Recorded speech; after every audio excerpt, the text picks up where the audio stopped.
Bonjour et bienvenue dans cette matinale. Alors je vous propose dans un premier temps de regarder ce reportage. Le programme dont je parle est une initiative répondant au programme Agriphone en Franche-Comté. Objectif, planter des kilomètres de haies sur le territoire. Exemple, à Var. On paille, un petit trou, hop, un coup de bêche, on met le plan, puis c'est parti. On a des fourches. 200 plants sur 2 langues de terre préalablement paillées, c'est l'une des opérations de préservation des haies inscrites au programme Agriphone, porté par 4 partenaires en Haute-Saône. Ici, en bordure d'une parcelle de 10 hectares, sur les 130 exploitées par Hubert en bio, l'amélioration des surfaces passe par un déplacement des haies. Droit ou pas droit, je trouvais logique de replanter là où j'enlevais, quoi, en fait. J'enlevais une partie là-bas parce que ça m'arrangeait avec l'accord des propriétaires. Et puis comme on enlève la partie qu'on enlève, on la remet là.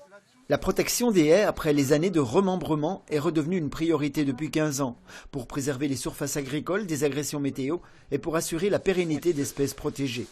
C'est tout l'intérêt aujourd'hui que l'on travaille en commun dans un bon sens aussi bien économique que biodiversité. On va regarder l'aspect agronomique aussi des choses.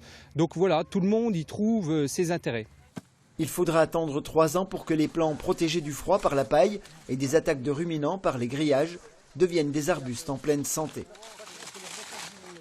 Alors là, on a vu l'exemple de la Haute-Saône, initiative qui date depuis 2008. Vous avez mis en place une démarche similaire en 2006 dans le Haut-Doubs. En quoi consiste-t-elle ? Alors, on a eu les aides Agriphone.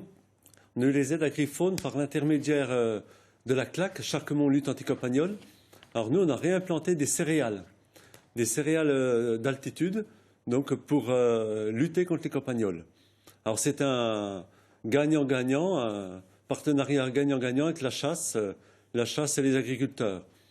La chasse, ils ont insisté à ce qu'on remette des céréales pour le petit gibier. Et quel type de céréales ?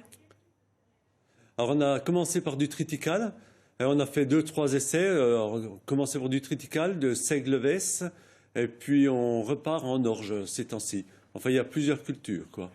Vous êtes justement nombreux à choisir cette méthode ? Alors, on a commencé en 2006. Il y avait 10 hectares. Et aujourd'hui, on a 40 hectares de céréales sur le secteur. Et on s'est imposé de faire nos céréales sans aucun traitement. Et on voit que ça se passe très bien. Oui, justement, vous avez 10 ans maintenant de recul. Vous le disiez, c'est gagnant-gagnant, mais pourquoi ? Gagnant-gagnant, nous, c'était pour la lutte contre les campagnols. On n'a rien réinventé, on a fait ce qui se faisait il y a 50 ans. Donc, on a créé la CLAC, Charquemont Lutte Anticampagnole, donc une trentaine d'agriculteurs de Charquemont et des communes limitrophes. Et on a commencé par lutter contre la taupe, ce qui se faisait il y a 50 ans, et aussi remettre des céréales comme il se faisait il y a 50 ans, pour casser les galeries. Et puis derrière, avec le recul, on voit que les campagnols réinvestissent beaucoup moins nos prairies. Mais est-ce que c'est bon pour la biodiversité ?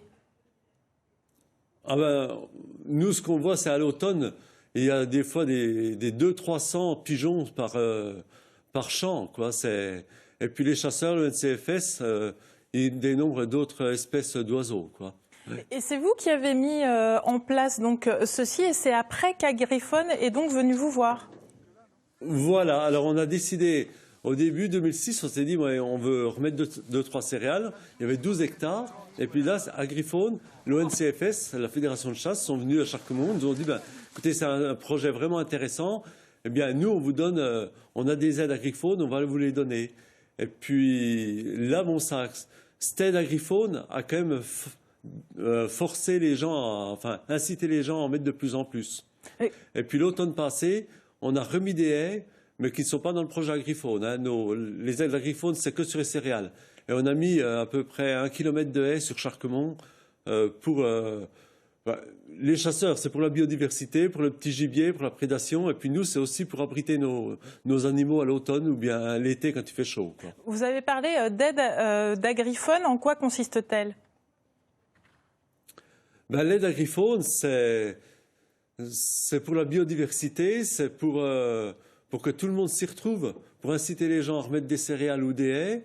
Et puis et puis que nous, on ait moins d'invasion que nos mulots, plus de confort pour nos animaux, quoi. Donc vous et vos collègues, vous êtes complètement convaincus?